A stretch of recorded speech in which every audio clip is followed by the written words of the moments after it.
간단하게 빠르게 한번 보도록 하겠습니다. 이제 경제생활 보시면은 이제 우리 경제생활은 자체가 뭐 생산하고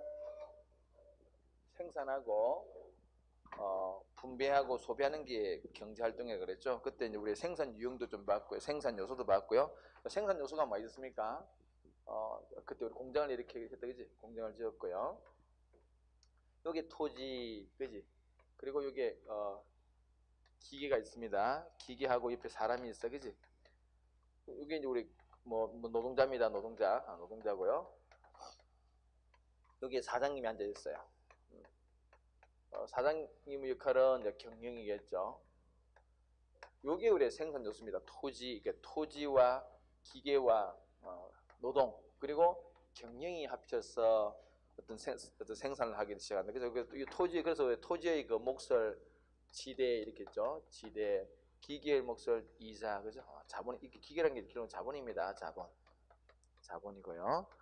그 자본의 몫이 이자고 노동의 몫이 임금이죠. 임금. 그리고 경영의 몫을 우리가 이윤 이렇게 했어요. 그래서 여러분 일단은 우리가 기본적으로 암기해야 되고 해야 되는 요소는 토지, 자본, 노동, 경영 그리고 지대, 이자, 임금, 이윤 이렇게 일단 정리하면 되겠습니다. 그래서 그게 지금 우리 교재에 그 지금 경제활동의 유형 밑에 나오는 부분이고요. 오른쪽에 보시면은 그래서 우리 경제활동의 주체와 객체를 간단하게 구별했죠.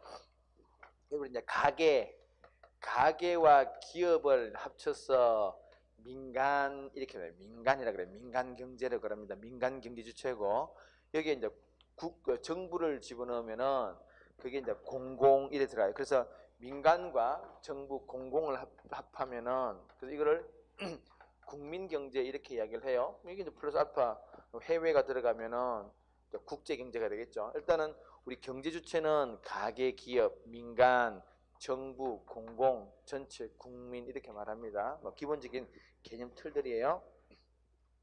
그래서 우리 이제 가계의 역할 중에 하나가 뭐랬습니까? 가계는 우리 시장에는 종류가 두 개 있다 그랬죠. 종류는 시장은 생산물 시장이 있고 생산물 시장이 있고 생산 요소 시장이 있더라. 그죠? 생산물 시장은 빵 이런 게 거래되는 시장이고 생산 요소 시장은 요게 생산 요소다. 그죠? 뭡니까? 토지 그리고 자본 노동 경영 이런 게 생산 요소. 우리가 보통 이제 우리 좀 익숙한 생산 요소 시장은 주로 노동이죠. 그래 대표 그냥 노동 시장이라 보면 돼요. 이 노동 시장에서 우리 가게와 기업이 각각 뭘 하느냐? 뭐 아시기로는 가게가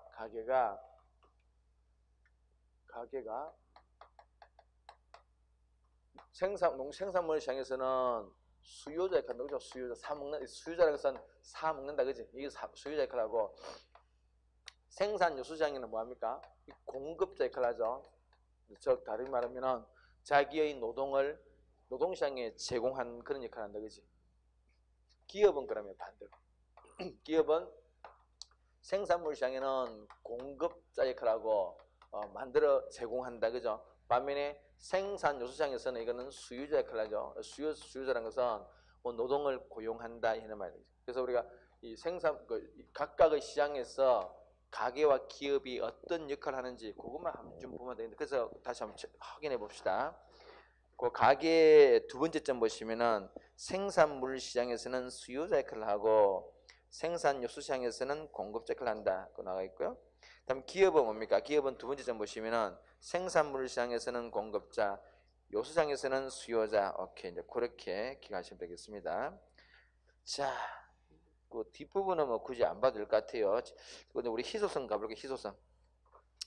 희소성이 어떤 개념이었습니까? 희소성이라는 것 자체는 뭔가 지금 우리가 가지고 있는 부존 자원이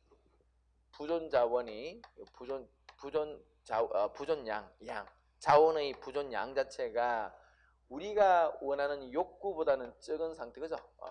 요는 관계로 우리가 뭐라 했었어요? 요게 희소하다 이렇게 말하면 희소하다는 말은 기본적으로 상대적인 개념이에요. 이거는 상대적이라는 말은 아무리 부존량이 이렇게 많아도, 그죠? 많아도, 부존량이 이렇게 많아져도 욕구가 상대적으로 더 크면은 이 상태는 뭡니까? 역시나 마찬가지로 희소한 상태예요. 항상 이거는 상대적인 관계고, 우리가 원하는 이 욕구보다는 부존량이 적기 때문에 모든 문제가 생겨요. 뭐 어떤 기본적으로 선택의 문제 생겼죠. 이 부족한 걸 가지고 많은 것을 우리가 해결하려고 그러면은 선택을 해야 돼. 그래서 이 선택의 대상이 뭐가 있겠습니까? 첫 번째, 무엇을 만들 것인가, 그죠?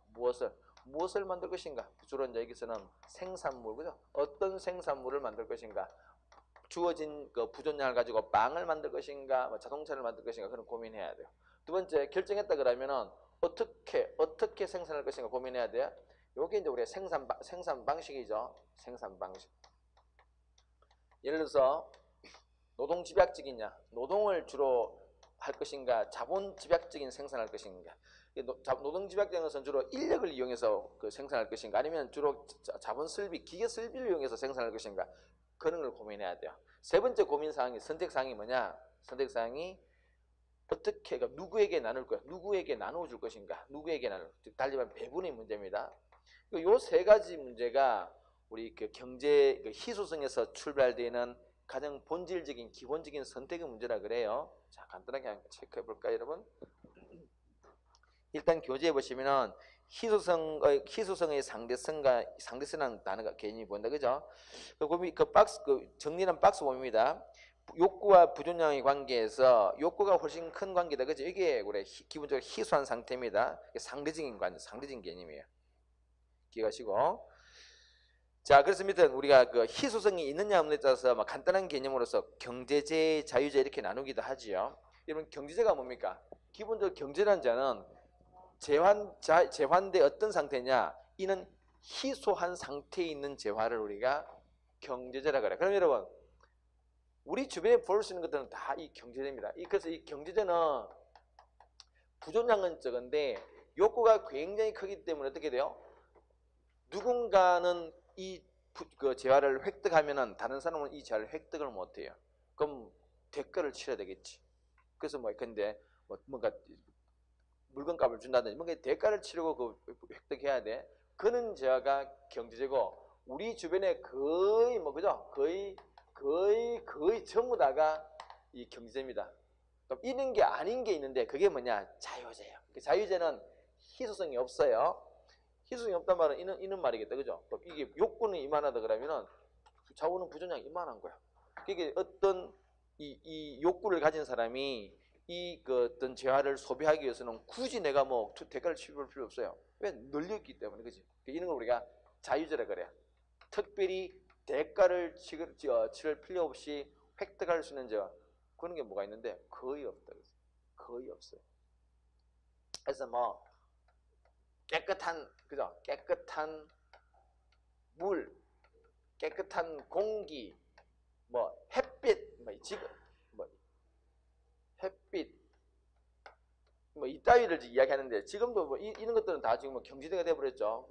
물도 지금 돈 주고 사 먹고, 공기도 돈 주고 사 먹어요. 햇빛 정도가 이제 아직은 그나마, 앞으로도 햇빛도 여러분, 이건 만만찮아요, 이것도. 햇빛도 이게 만만찮게, 경제재가, 자유재가 아닐 수가 있어요, 여러분. 만약에 우리가 지금, 우리 건물에는 건물 층 높이가 다 제한되어 있어요. 왜냐하면 이게 일조권을 침해할 문제가 생길 수 있어요. 일조권인 게 뭐예요? 햇빛을 쬐을 수 있는 권리, 그지? 만약에 여러분, 우리 집은 2층짜리 집이야. 그 옆에 50층짜리 빌딩이 들어옵니다. 근데 햇빛이 여기 있어요. 그럼 나는 어때요? 우리 이 집은 1년 내내 앞으로 평생 햇빛 볼 가능성이 없습니다, 그지? 이런 것들도 만약에 이렇게 되면 어떤 문제가 생길까요?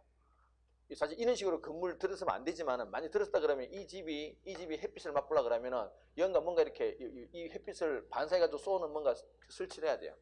당연히 돈이 득시 한다는 거죠. 그럼 이때는 더 이상 햇빛도 이제 자유재가 아니라는 거죠. 어쨌든 이런 것들 우리 개념들이 기본 개념들입니다. 자, 그래서 거기에 경제재, 자유재 했고요. 오케이. 저 오른쪽에 이제 기본 경제 문제가 보이죠? 생산물 결정 세 가지. 이게 3대 기본 경제 문제입니다. 어디서 출발하느냐? 자원이 희소하기 때문에 나타나는 현상이다. 그죠? 자, 그래서 생산물 결정, 생산 방법 결정, 생산 분배 결정. 그죠? 여기 이제 가장 기본적인 세 가지 선택의 문제입니다. 자, 그럼 밑에 이제 우리 통계와 그래프. 요게 이제 되게 중요한 주제였죠? 다시 한번 정리해 볼까요? 통계와 그래프입니다. 이 통계와 그래프 요 주제는 꼭 경제 우리가 문제를 풀기 위해서만 알아야 되는 주제가 아니라 모든 사회 문제를 다 풀려면 알아야 되겠죠. 그게 뭐 사회 문화든 정치 문화든 문제든 다 기본적으로 이걸 알아야 풀 수 있어요. 자, 일단 여러분 뭘 알아야 됩니까? 절대값과 변화율. 일단 요걸 알아야 되는 거죠. 요걸 한번 볼까요? 절대값과 변화율을 알아야 이 문제를 풀 수 있어요. 그러니까 변화율은 뭔가요? 이거? 속도죠, 속도. 뭔가 변하는 속도야, 변화하는 속도. 그래서 여러분 그때 우리 경제학적인 관점에서 보게 되면은 절대값에 해당되는 게 근데 GDP 크기, 이거는 GDP 변화율 이렇게 말한다는 거죠. 근데 수출액, 이거는 근데 수출액 변화율 등등등등등. 그래서 여기 이제 변화율과 그 규모의 관계인데 여기 절대값 또는 규모입니다. 규모인데 그럼 이건 어떻게 우리가 이제 어떤 관계가 있냐? 이게 시험에 잘 나오는 주제고요.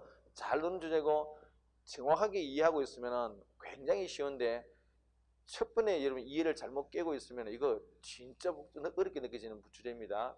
자, 간단하게 우리가 다시 기억을 정리를 해보도록 하겠습니다. 여기였죠. 수업 시간에 내가 그죠? 키. 아이들이 태어나면은 그죠? 태어나가지고 빵살 태어났어, 그죠? 10살, 20살 이렇게 30살일까요? 80, 90대 이렇게 갑니다. 요즘 뭐 80살은 보통 다 80도 안 넘죠. 어쨌든 여러분 사람이 태어나서 10살 이렇게 됐어요. 우리 애들 키 크는 속도 한번 볼까요? 속도. 키 큰 속도가 10살, 우리 태어나서부터 10살까지는 진짜 무럭무럭 커요. 거의 뭐 우리 옛날에 시골의 할머니들이 이런 말을 써요. 아이들이 키 크는 게 꼭 뭐 같으냐? 이 콩나물에 물을 주면은 콩나물이 쑥쑥 크듯이 키가 큰다고 했지.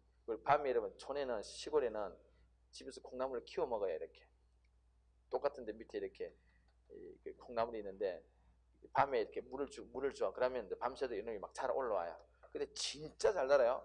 마치 그는 굉장히 빠른 속도. 그래서 10살까지 키 크는 그 속도를 비율로 말해가지고 한 10% 속도로 커진다 볼까요? 물론 그렇습니다.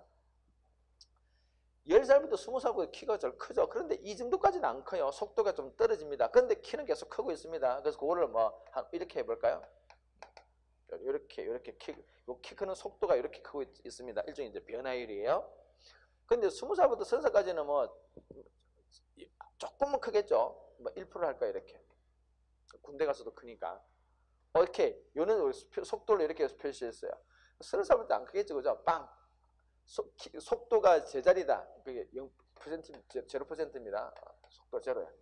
근데 여러분 이제 어느 정도 올라가게 되면은 80살쯤 넘어가면은 키가 이제 크는 게 아니라 완전 줄어들어요. 그래서 줄어드는 것을 다르게 말하면 속도로 따지면 뒷걸음치니까 마이너스로 그죠? 이렇게 할까? 마이너스 20% 이렇게 할까? 요게 핵심이다. 그죠? 요게 변화율이에요. 변화율 속도입니다. 속도가 플러스 10, 속도가 플러스 5란 말은 뭐예요? 이 말은 속도가 지금 줄어들고 속도가 줄어들고 있어요. 속도가 줄어든다 해서 키가 줄어든 거 아니죠. 키는 계속 커지고 있습니다. 키는 계속 커지고 있어요. 이렇게 계속 커지고 있는데 다만 커지는 속도가 좀 줄어들 거예요. 그러다 계속 커지고 있습니다. 그러다 여러분 속도가 제로란 말은 뭐예요? 제자리 그죠? 제자리 있습니다. 그러다가 키 크는 속도가 마이너스 뒷걸음질 이 순간부터는 키가 오히려 줄어들겠죠. 이렇게. 이게 이제 핵심이에요. 속도가 이렇게 줄어든다 하더라도 키는 계속 일단은 커지고 있더라. 이게 핵심입니다. 이게 속도가 줄은다. 앞에 플러스 인 하는 거지. 다만 이게 마이너스가 되는 순간 여러분 속도가 줄어들겠죠. 제자리 있을 때는 속도가 변화율이 적을 때는 키 자체가 변하지 않습니다. 그러다가 마이너스 되는 순간 좀 요것만 딱 기억하시면 될 것 같아요.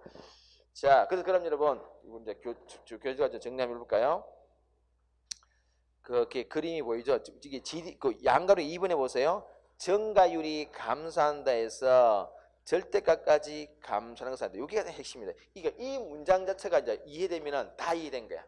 보세요. 정가율이 지금 플러스 10%에서 플러스 5, 플러스 1로 줄어들었어. 그죠? 그 정가율이 감소한다 하더라도 어때요 지금? 하더라도 키 자체가 규모는 계속 커지고 있습니다. 다만 커지는 속도가 좀 줄어들 뿐이지 계속 커지고 있어요. 그래서 정가율이 감소한 데서 규모까지 감소하는 것은 아니다. 그래서 그림에 보면은 그 뭐 1996년, 1997년 나오죠. 1998년도 나옵니다. 99년. 일단 96년하고 이제 97년 비교해 보면은 그 GDP 증가율 자체가 좀 떨어졌죠. 한 6에서 한 5 정도 떨어졌습니다. 그지? 그렇다 하더라도 우리가 이제 이 96년도와 97년도의 GDP 증가 속도는 96년도 훨씬 컸지만은 다르게 말하면 97년도가 속도는 좀 떨어졌지만은 그래도 GDP 자체의 규모의 크기는 97년도 더 크죠. 그것만 이해하면 되는 거지. 그러다가 여러분 어떻습니까? 98년도에 이제 마이너스 몇 프로예요? 마이너스는 5% 됐단 말은 진짜 GDP 규모가 확 줄어든 거죠. 그러다가 99년도에 다시 플러스로 바뀌었다가 2000년대 보시면은 한 7% 정도로 다시 증가했죠. 근데 99년도는 한 10%고 증가 속도가 2000년도는 한 7%밖에 안 된다 하더라도 GDP 규모 자체는 2000년도 훨씬 더 크죠. 네, 그래, 그것만 이해하면 되겠습니다. 밑에 이제 정리되어 있죠. 증가율이 양인 경우는 일단 규모는 계속 커지고 있다. 다만 추세가 좀 둔화됐을 뿐이다. 그게 핵심입니다. 이번에 증가율이 음일 때는 뭐라고요? 진짜 규모가 줄었다는 거죠. 오케이. 자, 그 정도 볼까요? 오케이. 옆에 있는 우리가 개념학의 문제는 굳이 풀지 마세요. 이거는 지금 좀 약간 조금 더 난도가 아주 센 문제이기 때문에 굳이 안 봐도 될 것 같아요. 자, 넘어가도록 하겠습니다. 넘어가고요. 다시 우리 OX 한번 다시 확인해 봅시다. 거기에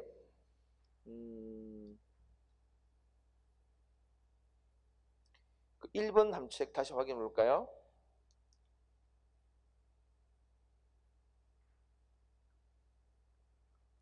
생산 물시장에서는 수요자, 요소자에서는 공급자. 이게 누구예요? 우리 이 가게죠. 가게가 생산 물시장에서 빵을 사 먹고 노동시장에서 노동을 공급한다. 그지? 가게를 이야기합니다. 자, 밑에서 14번 볼까요? 정가율이 양인 경우에 규모 절대값은 일단 양인 경우는 일단 저렇게 계속 크지 않는다. 그죠? 규모는 계속 커지고 있습니다. 이 이야기다. 그죠? 플러스 10, 플러스 5, 플러스 1이라 하더라도 이게 양인 경우는 계속 규모는 어쨌거나 계속 커지고 다만 커지는 속도가 굉장히 빠르게 좀 천천히 커진다. 그러나 계속 커지고 있다는 이야기죠. 그 이야기입니다. 그지? 자, 거기 가장 핵심이고요. 체제는 넘어가도록 하겠습니다. 넘어가고. 자, 우리는 그래서 이제 그 기본 경제 문제의 그 합리적 해결로 이제 들어가겠습니다. 제 3절이죠. 그래서 우리가 자원이 부족하기 때문에 그래서 우리 자원은 희소한 상태이기 때문에 아까 뭘 한다 그랬어요? 선택한다 그랬어. 근데 그럼 선택은 어떤 선택이 될까? 당연히 합리적인 선택 이해한다. 그죠? 그럼 합리적 선택이 뭔데? 그 합리적 선택을 우리가 분석하는 툴 자체가 선택 자체가 합리적이 되기 위해서 편익과 선택에 따른 편익과 비용을 분석하는 이 비용 편익 분석을 쓰죠. 그죠? 기본적으로 어떤 선택할 때는 당연히 비용이 발생합니다. 선택에 따른 비용이 발생한다는 이야기지. 그럼 그 비용을 들음에도 불구하고 그 선택하는 이유는 뭡니까? 편익을 보고 우리가 선택한다. 그지? 그럼 여러분 만약에 우리 어떤 선택에 따른 비용이 100인데 그에 따른 편익이 150 정도 되면은 이거는 비용 대비 편익이 훨씬 크니까 이게 편익이라는 말 자체가 뭡니까? 이게 만족감이죠. 그죠? 그러니까 우리가 느끼는 만족감 그런 걸 이야기합니다. 그런 것들이 비용보다 더 크면은 당연히 그죠? 내가 지지난주인가 우리 그 딸내미랑 그 알라딘이라는 영화를 보러 갔다 왔어요. 그러던데 어른이 아저씨가 보고 앉아 있기는 참 좀 그렇던데 그래도 뭐 딸이 앉아 있으니까 보고 봤는데요. 진짜는 영화 오랜만에 뭐 하여튼 만원 정도 보고 주고 들어갔어. 만원 된 것 같은데 내 기억에. 하여튼 만원 정도 들어간 것 같아. 근데는 만원 정도 주고 봤으면은 그 즐거움이 이런 15,000 정도 돼야 될 거 아니야, 그죠? 이래야만 어떻습니까?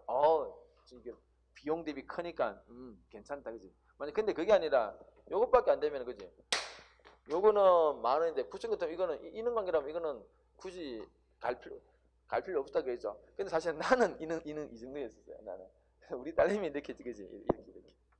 어쨌든 이는 상태가 되어야 이제 우리가 선택을 잘했다 이렇게 평가하겠죠. 요걸 이제 다르게 이렇게 말하죠. 뺀다 그지? 빼면 이렇게 빼면은 5천 되겠지, 그지? 요걸 우리가 순편익이다.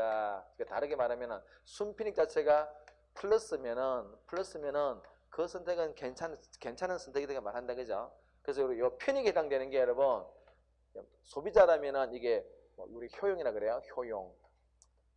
효용이고 기업의 입장에서 이게 우리 수익이 됩니다. 수입. 요거는 나중에 이제 우리가 별도로 소비자 이론 파트에서 기업 파트에서 효용의 계산 방식이라든지 수입의 계산 방식 별도로 공부할 것이고요. 자, 이번 시간에는 여기가 가장 핵심이라 그랬죠, 그죠? 이게 비용이 어떤 비용이었습니까? 앞에 기회란 말부터 그죠? 기회비용입니다. 그래서 지금부터는 우리가 비용 편익 분석에서 제일로 중요한 요 비용, 기회비용을 정리를 다시 해보도록 하겠습니다. 너무나 기본적인 부분이기 때문에 요때 이제 오늘 우리 잘 이해해 두셔야 앞으로 우리 저 뒤쪽에 가서 그죠? 국제경제 같은 데 가서 다시 이게 계속 반복 나옵니다. 그러면은 그때 잘 이해될 것 같아요. 지금부터 비용 보도록 하겠습니다. 비용. 이 비용은 우리가 이제 경제학에서 사용하는 비용 자체가 이 기회비용이라는 개념입니다. 기회비용. 앞에 사실 이 기회란 말은 너무나 당연하기 때문에 그냥 보통 빼고 그냥 비용 이렇게 말합니다. 근데 이런 비용 그래도 앞으로 기회란 말을 넣어서 생각하시면 돼요. 그러니까 기회비용이란 말 자체가 생소한 개념이 아니라 그냥 우리가 보통 쓰는 개념인데 앞에 이걸 그냥 빼고 그냥 쓴다, 그지? 근데 지금은 이제 붙여서 다시 불러봅니다. 기회비용이에요. 자, 기회비용이란 말은 있는 거다, 그죠? 자, A, B 여러분 앞에 A, B 두 가지가 있습니다. A도 있고 B도 있어요. A를 선택할 수도 있고 B를 선택할 수 있어. 근데 두 개 중에 하나만 선택해야 되지 두 개를 선택 다 못해요. 그래서 고민 끝에 A를 선택했습니다. 어쩔 수 없이 A를 선택했습니다. 하나만 선택. 그래서 당연히 이거는 포기한다, 그죠? 그러니까 기회비용은 뭐냐? A를 선택했기 때문에 이제 B를 더 이상 선택 못한다, 그지? 그래서 선택하지 못한 B의 가치, 이게 A의 기회비용. A를 선택했기 때문에 B를 놓쳤다, 그죠? 그래서 우리가 이렇게 예를 듭니다. 얘가 뭐 진학하는 거야. 뭐 대학이든 대학원이든 얘는 취업하는 거야. 연봉이 있습니다. 연봉이 그냥 3천 정도, 그죠? A는 진학하는 건 옵션이고 선택기이고 B는 취업하는 건데 B 취업하면 연봉을 한 3천 정도 주겠대. 고민이다, 그죠? 고민이야. 연봉 3천 받고 그냥 취업할까? 아니면 진학 좀 가서 공부 좀 더 할까? 뭐 이렇게 고민 끝에 고민하다가 진학을 선택했어요. 그러니까 이걸 포기했다, 그죠? 포기. 그럼 이 B의 가치는 우리가 B의 가치를 돈으로 환산하면 얼마예요? 그죠? 요게 뭐라고? 요게 A 선택의 기회비용이라는 거죠. 기회비용. 하나만 더 본다면은 약간의 C도 그것도 취업이에요. 요거는 연봉이 예컨대 한 5천 주는 거야. 지금 A도 있고 B도 있고 C 세 가지가 다 있어요. 세 가지 있는데 고민 끝에 뭐 할까 고민 끝에 A를 선택했어요. 그래서 A를 선택했죠, 그죠? 자, 그럼 A를 선택했기 때문에 무엇을 놓쳤을까? 즉 다르게 말하면은 A 선택의 기회비용이 뭘까? 여러분 우리가 만약에 요 C가 없을 때는 요 두 가지밖에 선택의 대안이기 때문에 두 가지 고민했겠지. 근데 C가 들어왔어요. 근데 요 C가 어떻습니까? 좀 강력하다, 그죠? B보다는 훨씬 강력한 그 대안이야. 그럼 그때부터 이제 B는 안중이 없습니다. 그죠? B는 사라지고 뭐와 뭘 고민한다고? A를 할까 C를 할까 요래 두 가지를 고민했겠지, 그지? 이거 B는 더 이상 이제 이게 옵션에서 빠져버린다, 그죠? 그래서 AC 그걸 고민하다가 A를 선택했어요. 자, 그러면 우리 기회비용 뭐가 됩니까? 요놈 5천 요게 기회비용이에요. 자, 그래서 우리가 기회비용을 이렇게 얘기합니다. 기회비용은 내가 선택할 수 있는 것 중에서 얘를 선택했어요. 선택하고 나면 나머지 것 B, C 선택하지 못한 나머지 B, C, 그죠? B, C 중에서 즉 선택한 나머지 중에서 B가 아니고 C, 이걸 우리가 나머지 중에서 최선의 것, 최선의 어떤 가치. 그래서 이걸 우리가 기회비용 그래요. 자, 일단 교재 한번 보도록 하겠습니다. 거기 보시면 기회비용 개념 보세요. 일단 그 위에 우리가 합리적 선택에서 비용 편익 분석 다시 확인해 볼까요? 이거는 너무나 기본적인 틀이지만은 중요한 부분입니다. 그래서 거기에 박스 안에 봐봐. 편익이 있고 두 번째 비용이 보이죠? 비용이 보입니다. 그 밑에 이제 순편익 넣죠. 그 순편익이라는 말은 뭔가요? 편익 빼기 비용이다, 그죠? 자, 그래서 밑에 보면은 뭐 어떻게 선택하는 게 좋냐? 순편익이 0보다 큰 게 좋다. 당연한 얘기죠. 밑에 지금부터는 요때 아까 이 편익에 해당되는 게 뭐래요? 요 편익에 해당되는 게 기업의 입장에서는 수입이 되고 소비자는 효용입니다. 요건 아까 내가 별도로 우리가 나중에 가서 아주 꼼꼼히 공부를 합니다. 별도로. 일단 지금 이건 안 보고 얘를 보는 거야. 비용만 보는 겁니다. 비용만. 자, 그래서 비용 보시면 밑에 기회비용의 개념 박스 한번 볼까요? 자, 기회비용이란 것은 잘 천천히 읽으면서 음미를 하세요. 어떤 선택을 함으로써 여러분 머릿속에 있는 이 세 가지 집어넣으나 어떤 것을 선택함으로써 A를 선택했다, 그죠? 포기해야 되는 나머지 것들 중에서 뭐 최선의 C, 그죠? B가 아니거든. C의 가치를 다만 거기서 여러분 좀 더 아직까지는 오케이 말이 나와서 하겠어요. 여기 순 가치야. 정확한 워딩은 정확한 말은 포기해야 되는 것 중에서의 C의 가치가 아니라 정확한 게 말하기는 C의 순 가치야. 순 가치. 자, 그건 뭐 이런 말이죠, 여러분. 만약에 있잖아요. 이거 이제 순 가치야, 순 가치. 이야기 요거는 지금 우리가 취업을 하는데 연봉 5천이잖아요, 그치? 근데 이럴 수 있잖아요. 취업을 하면은 5천을 받을 수 있는데, 근데 조건이 있어요. 취업을 하려고 그러면은 어떤 자격증이 필요해. 근데 그 자격증을 따는데 비용이 좀 발생해요. 비용이 한 5천 정도 5천 아니고 한 500 정도 들어가. 비용이 자격증을 따는데 비용이 한 500 정도 들어가. 그럼 봐봐요. 그러면은 연봉이 5천인데 내가 자격증을 따면 500 빠져나가야 되나, 그지? 그러면은 내가 취업했을 때 내가 받게 되는 연봉이 5천이 아니죠, 그죠? 얼마밖에 안 돼요. 그지? 그래서 사실은 여기에 정확한 기회비용의 개념입니다. 순가치입니다. 그까지. 그래서 순가치다까지 기억하시고요. 오케이. 거기 그래서 밑에 니은에 보시면은 왜 순가치가 기회비용이냐가 말로죠. 순가치가 왜 기회비용인데 계속 보겠습니다. 거기 이는 그 소개하고 있죠. 별도의 자선의 대안을 선택하기 위해서 별도의 비용이 발생한다면은 그거를 우리가 감안해 줘야 되기 때문에 그래서 그거는 빼줘야 됩니다. 오케이, 여기까지 보시고요. 자, 다음에 그래서 우리 이 기회비용의 개념을 경제학에서 사용하는 비용 개념 다 이 기회비용이고요. 근데 기회비용은 이제 종류가 두 가지가 있다 그랬어요. 다시 한번 볼까요? 대학 진학의 기회비용을 다시 정리해 보면은 우리가 진학의 비용입니다. 진학 비용입니다. 일단 우리가 보통 대학이든 대학원이든 진학 그러면은 일단 등록금이 들어가겠죠, 그죠? 우리가 이런 등록금 같은 게 일단 우리가 첫 번째 생각하는 부분들이에요. 그래서 요런 건 실제로 돈이 나간다, 그죠? 그래서 요런 비용을 우리가 보통 명시적 비용이란 말을 써요. 명시적이다. 명시적이란 말은 실제 돈이 지출된다 그 말이에요. 그래서 요거를 이렇게 요런 표현들 익히죠, 그죠? 회계적 비용입니다. 우리 회계 처리할 때 회계 장부를 쓸 때는 반드시 이제 이는 등록금 같은 거 반드시 기재한다는 이야기죠. 집에서 가계부를 쓸 때 당연히 이거 기재한다는 이야기지, 그지? 근데 앞에 여러분, 요 앞에 다 사실은 이게 다 기회란 말이 생략되어 있습니다. 다 생략되어 있어요. 또 다 생략되어 있어요. 여기도 생략되어 있습니다. 두 번째로, 근데 우리가 진학의 비용은 일반 사람들은 보통 진학의 비용이 뭐가 있냐 그러면 이것만 할 건다, 그지? 근데 우리는 하나를 더 알고 있죠, 그죠? 뭐예요? 진학이기 때문에 아까 취업할 수 있는 기회를 놓쳤다, 그지? 그래서 아까 연봉 3천 할까요? 근데 요 연봉은 연봉은 여러분 요 등록금이 근데 등록금이 뭐 1,000이라 그러면은 요 등록금 1,000은 실제로 돈이 집행돼 나간 거지만은 명시로 돈이 빠져나간 거지만은 이 연봉 3,000은 돈이 나간 게 아니라 뭔가요? 그만큼 벌 수 있었던 기회를 놓쳤지. 그래서 우리가 이걸 어떻게 표현하냐?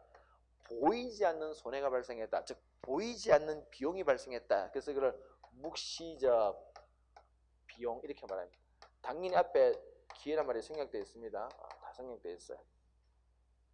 자, 그럼 요 이 두 가지를 합쳐서 어떤 비용? 이걸 우리가 경제적 비용이라 그러죠. 경제학적 비용이라 말합니다. 경제적 비용이라 그래. 뭐 경제학적 경제 비용. 그래서 우리가 어떤 전체의 비용을 따질 때 보통 사람들은 보통 요것만 따져. 요것만 따진다, 그지? 근데 진짜 큰 이걸 놓치면 안 된다, 그죠? 그래서 여러분들은 항상 어떻게 떠올려야 돼요? 비용을 계산하라 그러면 항상 이 비용은 종류가 두 가지가 있더라. 다르게 말하면 기회비용은 종류가 두 가지가 있더라. 하나는 뭐 명시적 기회비용, 하나는 묵시적 기회비용. 이렇게 해서 여러분 요게 왜 기회비용인지 우리 알잖아, 그죠? 이게 왜 이 연봉이 기회비용이냐? 진학했기 때문에 이걸 받을 수 있는 걸 못 쳤으니까 이게 기회비용을 알다, 그지? 근데 이것도 왜 기회비용일까, 여러분? 등록금 이게 1,000만 원, 이게 왜 기회비용일까? 이건 있는 의미예요. 뭔가 지금 우리가 기회비용이라는 말은 기회를 포기했다는 의미잖아, 그지? 그럼 만약에 있잖아. 이 등록금 1,000만 원을 등록금으로 안 쓰고 내가 뭐 투자를 할 수 있다, 그지? 투자를 했다면 사실은 뭐 대학교 다니는 것보다는 더 큰, 그지? 그렇게 그는 기회를 놓쳤다는 의미에서 이것도 명시적 기회비용이에요. 두 개나 기회비용입니다. 꼭 기억하셔야 돼. 그래서 다시 한번 볼까요? 대학 진학의 기회비용은 명시적 기회비용과 묵시적 기회비용이 있다, 그죠? 그래서 밑에 이제 그 이윤의 유형 보시면은 회계적 이용도 있고 경제. 회계적 이용은 이거죠. 회계적 이용은 우리 앞에서 이 어떤 수입에서, 그죠? 수입이 있는데 수입에서 이 비용을 빼면은 이게 뭐라고? 여기서 수입에서 빼기지. 뺐는데 뭘 뺐느냐? 얘를 빼면은 그때 남는 게 회계적 이윤이고요. 회계적 이윤. 회계적 비용을 뺐으니까 그게 아니라 이 전체 수입에서 이 경제적 이걸 뺀 거야. 이걸 빼주면은 나머지가 이게 경제적 이윤입니다. 이것도 우리가 꼭 구별하셔야 돼요. 왜냐하면 시험 문제에서 어떤 사례를 주고 이 사례에서 뭐 회계적 이윤을 계산하라, 경제적 이윤을 계산하는 말이 나오기 때문에, 그죠? 자, 됐습니다. 됐고, 자, 그 옆에 아주 문제가 굉장히 간단하지만은 다시 한번 빠른 속도로 한번 풀어봅시다. 그 개념 확인 문제 한번 볼까요, 여러분?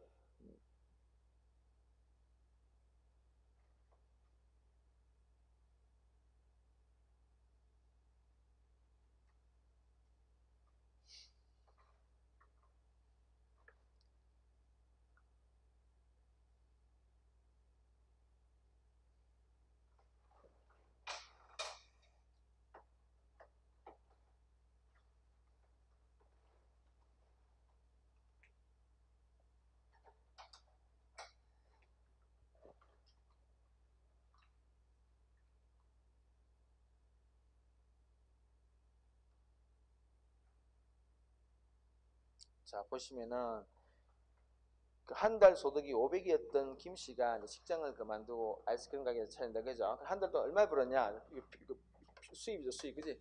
수입과 비용을 비교해야 될 거 아니에요, 그죠? 비용 비교해 봅니다. 수입이 얼마니까 1,400이요. 1,400입니다. 1,400만 원을 벌었어요. 근데 어떤 비용이 두 가지를 그랬죠? 명시적, 묵시적 두 가지 항상 떠올려야 돼 이렇게. 자, 이 사례에서 명시적 비용은 실제 돈이 나간 경우에요. 얼마 나갔습니까? 등등등 총 950만 원 나갔대요. 여기 950만 원입니다. 명시적 비용이다, 그지? 근데 비용이 요거 맞는 게 아니라 뭐 되겠습니까? 묵시적 비용 발생이죠. 뭐 500을 포기해버려, 그죠? 직장에서 얻을 수 있던 500을 포기했어. 그래서 이게 묵시적 비용입니다. 그럼 여러분들 전체 우리가 이런 경우 보면은 회계적 이유만 따지면 어때요? 회계적 이유는 여기서 뭘 빼야 됩니까? 여기 명시적 요게 회계적 비용이니까 회계적 이유는 빼면은 450 요거는 회계적 이윤이 되고, 그지? 여기서 이 전체가 이제 경제적 그 비용이, 경제적 비용은 1450이 이 경제적 비용이죠, 그죠? 요 경제적 비용을 빼면은 어떻게 됩니까? 마이너스 50. 요게 경제적 이윤이다, 그죠? 그래서 우리가 선택이 합리적인지 비합리적인 것은 이 회계적 이윤을 따지는 게 아니라 이 경제적 이윤을 따져봐야 된다, 그죠? 그리고 경제적 이윤 관점에서 어떻게 돼요? 아니 수입은 1,400밖에 안 되지만은 비용이 1,450이니까 이거 잘못된 판단이야, 그죠? 왜 이는 관계네, 그지? 달리 말하면 뭡니까? 순이익이 마이너스니까 0보다, 그지? 0보다 적기 때문에 순이익 자체가 마이너스이기 때문에 이게 잘못된 선택이야. 항상 우리가 합리적인 선택에 대해서는 요는 관계 이어야만 해요. 그래서 이게 잘못된 선택이라, 그죠? 오케이, 이제 요게 이제 가장 기본적인 개념이었고요. 이제 이 그 기회비용의 개념이 그대로 녹아 들어가 있는 게 이 생산 가능 곡선의 중요한 그림이라 그랬죠. 지금부터는 생산 가능 곡선을 아주 천천히 좀 다시 확인해 보도록 하겠습니다. 이게 굉장히 중요한 부분이고요. 어떻게 보면 거의 뭐 학생들이 공부를 좀 열심히 하는 학생들도 사실은 끝까지 좀 괴롭히는 게 생산 가능 곡선이에요. 하여튼 근데 우리 시험에 놓을 만한 수준에서 딱 정리 한번 해보도록 하겠습니다. 이 기회비용과 관련해서 제일 중요한 그림이 생산 가능 곡선인데 그게 왜 뭐냐? 일단 생산 가능 곡선 개념부터 봅시다.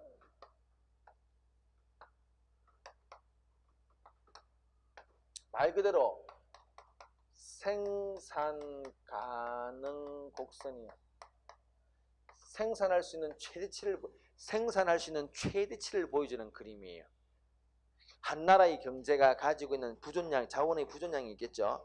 그 자원의 부존량을 가지고 Y제에 전량 투입합니다. 그러면은 얼마까지 생산할 수 있냐? 이만큼 생산할 수 있어요. 이만큼. 한 100개를 생산할 수 있어요. Y제만 생산한다면은 100개는 생산할 수 있어. 근데 그 부존 자원을 X제만 전량 투입하면은 X는 한 10개쯤 생산할 수 있어. 생산의 최대치죠, 그죠? 요렇게 좀 극단적으로 생산할 수 있지만은 또 Y도 좀 생산하고 X도 좀 생산할 수 있겠죠? 그럼 뭐 중간쯤 되겠네, 그죠? 뭐 이렇게 할까요? 이렇게.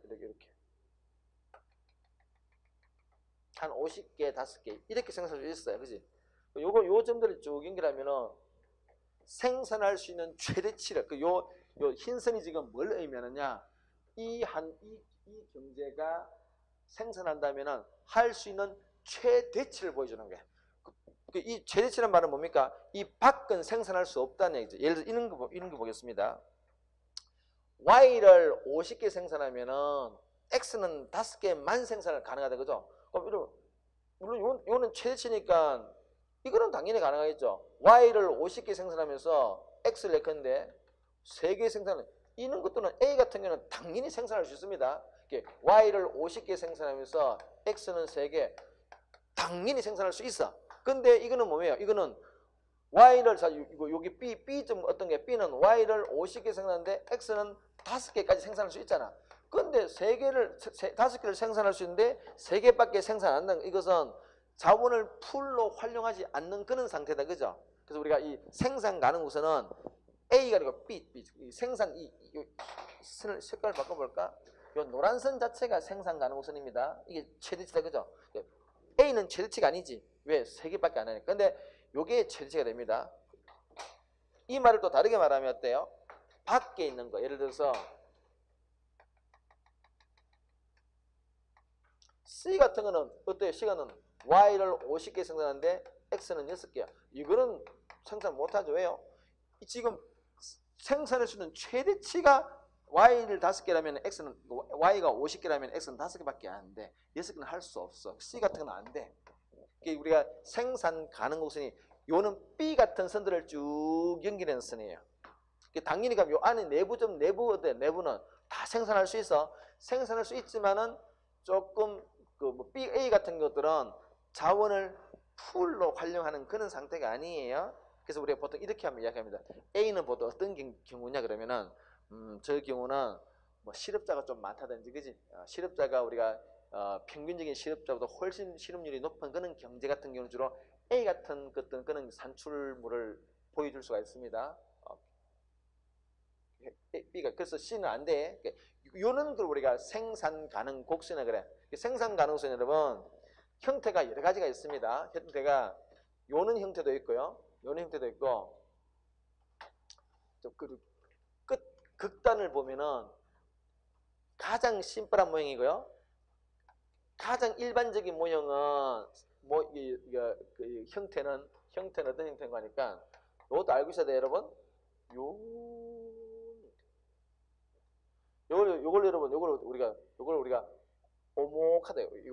원점에서 요걸 우리가 오목하다 그래요.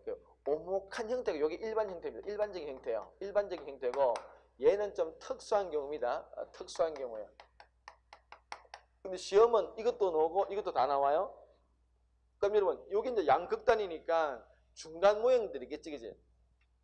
중간 모형도 중간의 형태도 여러분들이 이런 게 있을 수가 있다는 걸 이해는 하고 있어야 돼요. 왜냐면은 우리 이미 기출문제에 중간 형태 그림이 나왔기 때문에 이런 경우입니다. 중간 형태는 직선이 곡선으로 변하는 과정을 한번 볼까요? 변하는 과정입니다. 보면 이럴 수 있겠지.